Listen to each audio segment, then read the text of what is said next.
इन रूपवती अप्सराओं के कामुक कारनामों से बदल गया स्वर्ग और धरती का इतिहास। नमस्कार दोस्तों, वेद और पुराणों में उल्लेख मिलता है अप्सरा सबसे सुंदर और जादुई शक्तियों से संपन्न होती थीं। यह गंधर्व लोक में रहती थीं। ये देवलोक में नृत्य और संगीत के माध्यम से देवताओं का मनोरंजन करती थीं।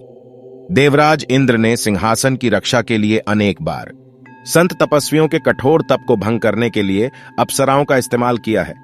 अप्सराओं के ऐसे इस्तेमाल के चलते धरती पर अप्सरा से उत्पन्न लोगों का वंश चला। आओ जानते हैं कैसे अप्सराओं ने मनुष्य जाति का इतिहास बदल कर रख दिया। रंभा।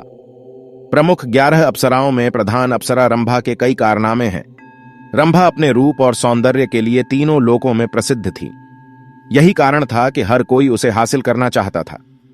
रामायण काल में यक्षराज कुबेर के पुत्र नलकुबेर की पत्नी के रूप में इसका उल्लेख मिलता है। रावण ने रंभा के साथ बलात्कार करने का प्रयास किया था, जिसके चलते रंभा ने उसे शाप दिया था कि जा, जब भी तू तुझे न चाहने वाली स्त्री से संभोग करेगा तब तुझे अपने प्राणों से हाथ धोना पड़ेगा। माना जाता है कि इसी शाप के भय से रावण ने सीता हरण के बाद सीता को छुआ तक नहीं था। महाभारत में इसे तुरुम्ब नाम के गंधर्व की पत्नी बताया गया है। स्वर्ग में अर्जुन के स्वागत के लिए रंभा ने नृत्य किया था। उस वक्त उर्वशी भी थीं जो अर्जुन पर मोहित हो गई थी। एक बार विश्वामित्र की घोर तपस्या से विचलित होकर इंद्र ने रंभा को बुलवाकर विश्वामित्र का तप भंग करने के लिए भेजा, लेकिन ऋषि इंद्र का षड्यंत्र समझ गए और उन्होंने रंभा को 1000 वर्षों तक शिला बनकर रहने का शाप दे डाला। सवाल यह उठता है कि अपराध को इंद्र ने किया था, फिर सजा रंभा को क्यों मिली? हालांकि वाल्मीकि रामायण की एक कथा के अनुसार एक ब्राह्मण द्वारा यह ऋषि के शाप से मुक्त हुई थीं, लेकिन स्कंद पुराण के अनुसार इसके उद्धारक श्वेत मुनि बताए गए हैं, जिनके छोड़े बाण से यह शिला रूप में कम्मितीर्थ में गिरकर मुक्त हुई थीं। उर्वशी। एक बार इंद्र की सभा में उर्वशी के नृत्य के समय राजा पुरुरवा उसके प्रति आकृष्ट हो गए थे, जिसके चलते उसकी ताल बिगड़ गई थी।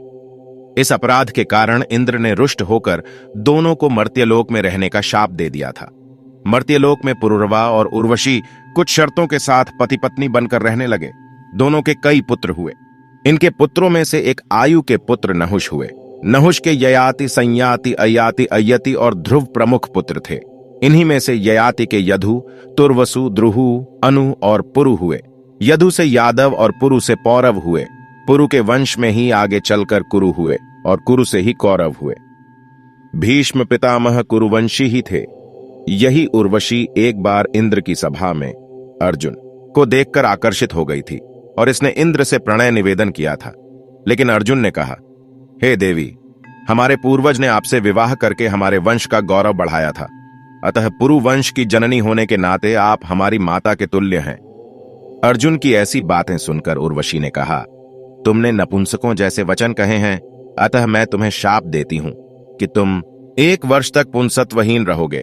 इस तरह उर्वशी के संबंध में सैकड़ों कथाएं पुराणों में मिलती हैं।